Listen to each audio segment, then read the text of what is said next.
The baiting of tigers is not a new phenomenon. So, why are we talking about baiting and why now? You may have heard of the line, let nature take its own course. But humans have intervened in the past. It was done to keep Ranthambore's famous tigress Machli alive. Then it was done for Arrowhead too. Arrowhead died recently. In her last days, she hunted a crocodile too. But when she was pregnant with 3 cubs and spotted with a cancerous growth, baiting made it easier for her to hunt and provide for her cubs as they were growing. Was the human intervention needed? In some parks where tourism is booming and there are a lot of people who come in and therefore they start getting attached to individual tigers to popularize wildlife watching, people started talking about individual tigers and they were anthropogenizing it, which means they were talking of tigers like human beings.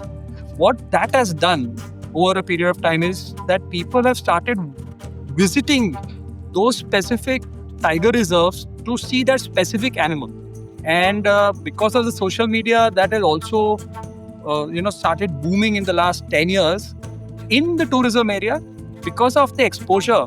And that, so generation after generation, those tourism tigers, so to say, they are wild tigers, mind you.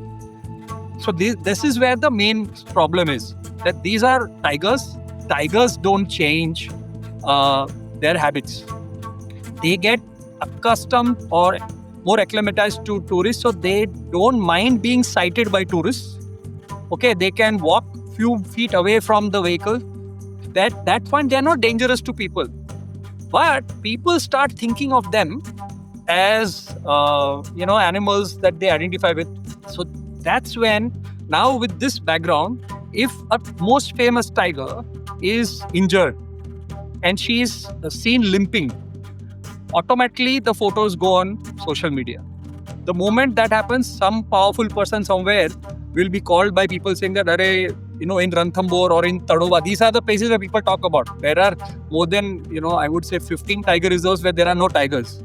How did the tiger go away? They were poached. Nobody's talking about them.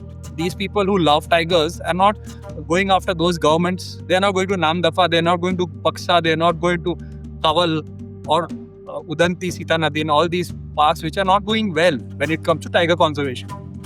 But here, suddenly, you'll get phone calls and the top authority will call the top authority within the forest department. There'll be calls going to NTC and so many people. Okay, they will make calls to the field director finally, and they'll say that how can this happen? There is so much pressure on the field director, and because we work very closely with the forest department, we know what goes on.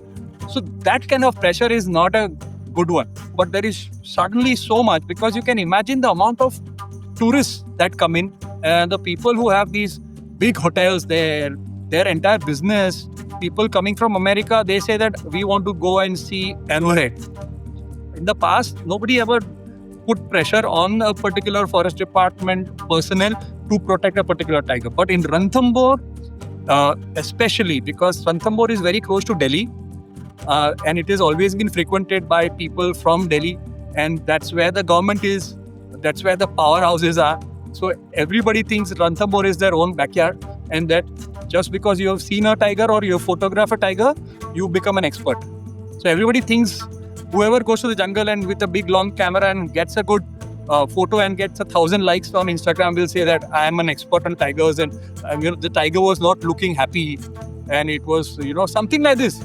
So in case of Arrowhead, this is what the background you have had, this is what happened. And so the department in a way was forced to take care, because when she developed that, I think it was a cancerous tumor on the rump, and she was already so skinny, people thought she won't survive. And in the middle of all that, she gave birth to cubs. So suddenly that the so-called motherhood and the mamta thing caught like wildfire, and the pressure was put, and they were obviously taking care of her by baiting them. So that is how the baiting has happened. And it has a lot of backstory in it. And this is not the first time. In the past, even when Machli was very old, She could have died when she was 14, 15 years old. She had lost all her canines, but they took care of her. And the backstory gets us back to the present. Are we helping to keep some tigers alive by interfering in nature's business in the process?